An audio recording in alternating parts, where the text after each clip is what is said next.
8 মাস পর আর 7টা ওয়ানডেতে হারার পর অবশেষে জয়ের মুখ দেখলো বাংলাদেশ এবং বাংলাদেশকে কাঙ্ক্ষিত এই জয় এনে দিয়েছেন দুজন তরুণ তুর্কি যারা তাদের ক্যারিয়ারের দ্বিতীয় ওয়ানডে ম্যাচ খেলতে নেমেছিলেন। ব্যাটিং এ পারভেজ হোসেন ইমন এবং বোলিং এ তানভীর। পারভেজ হোসেন ইমন 69 বলে 67 রানের একটা ইনিংস খেলেছেন এবং ক্যারিয়ারের দ্বিতীয় ওয়ানডেতে 5 উইকেট নিয়েছেন তানভীর। 2024 সালের নভেম্বরে আফগানিস্তানের বিপক্ষে সিরিজের দ্বিতীয় ওয়ানডেতে বাংলাদেশ জিতেছিল। এরপর তৃতীয় ম্যাচে হেরেছে, ওয়েস্ট ইন্ডিজে গিয়ে 3 ম্যাচের ওয়ানডে সিরিজের 3টাতেই হেরেছে। এরপর চ্যাম্পিয়ন্স ট্রফিতে ইন্ডিয়া এবং নিউজিল্যান্ডের কাছে বাংলাদেশ হেরেছে।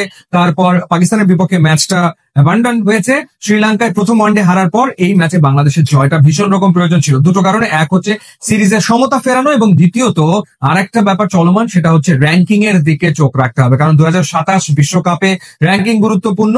2027 বিশ্বকাপে সরাসরি খেলতে হলে র্যাঙ্কিং এ টপ 8-এ থাকতে হবে। সাউথ আফ্রিকা এবং জিম্বাবুয়ে তারা তো ডিরেক্ট খেলবেই ওয়ার্ল্ড কাপে, যেহেতু তারা হোস্ট।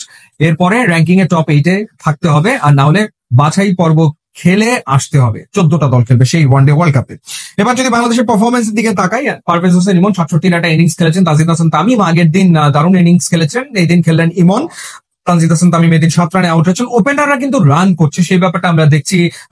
গত টি20 সিরিজেও আমরা সেই বিষয়টা লক্ষ্য করেছি। এরপর তাওহিদ হৃদয় 51 রানের একটা ইনিংস খেলেছেন এবং সেটা 69 বলে স্ট্রাগল করেছেন ঠিকই, কিন্তু তিনি কিন্তু বেশ কষ্ট করে আসলে এই ইনিংসটাকে গ্রো করছিলেন। আনফর্চুনেটলি রান আউট হয়ে যান, যার কারণে রান আউট হয়েছেন তানজিম হাসান সাকিব। তিনি খুবই ইম্পর্টেন্ট একটা ইনিংস খেলেছেন।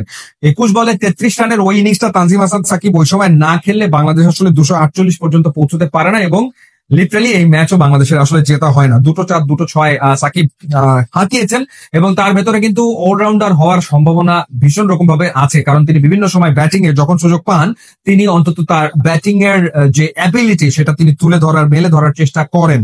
পক্ষান্তরে যখন শ্রীলঙ্কা ব্যাটিং এ নেমেছে তখন শুরুতে কিন্তু তানজিম হাসান সাকিব তিনি উইকেট নিয়েছেন। ইনফ্যাক্ট প্রথম এবং শেষ উইকেট দুটোই তিনি নিয়েছেন এবং বাকি কাজটা আসলে তানভীর করেছেন। 10 ওভার বল করে 39 রানে 5 উইকেট তিনি নিয়েছেন, তার কথা বলছিলাম। এছাড়া শামীম হোসেন একটা উইকেট নিয়েছেন বাংলাদেশের জার্সিতে ওয়ানডেতে, তার এটা প্রথম উইকেট। এবং মেহেদী হাসান মিরাজ 5টা ওয়ানডে পর আবারও উইকেটের দেখা পেয়েছেন। বাংলাদেশের জন্য আসলে এটা একটা স্বস্তির জয়, সবচেয়ে বড় ব্যাপার। কারণ হচ্ছে একটা টিম যখন হারতে থাকে তখন তারা আসলে মানসিকভাবে বেশ চাপে পড়ে যায়, সেখান থেকে বেরিয়ে আসার জন্য জয় খুবই দরকার হয় এবং এই জয়টা বাংলাদেশ পেয়েছে যখন বিগ 5 বাংলাদেশ দল থেকে বিদায় নিয়েছে। এবং এই ম্যাচে ইনফ্যাক্ট তাসকিন খেলেনি এবং লিটন দাস তাকে বাইরে রাখা হয়েছে। তো সেক্ষেত্রে তুলনামূলক ইয়াং সাইড নিয়ে মাঠে নেমেছিলেন মেহেদী হাসান মিরাজ এবং সেই ইয়াং সাইডই বাংলাদেশকে জিতিয়ে মাঠ ছেড়েছে। বাংলাদেশ দলকে অভিনন্দন। আশা করি এবার শ্রীলঙ্কার বিপক্ষে বাংলাদেশ ওয়ানডে সিরিজ জিতবে। ইউটিউব ইনস্টাগ্রাম লিঙ্ক আছে, আপনারা যোগ দিলে খুবই খুশি হবো। And thanks for watching.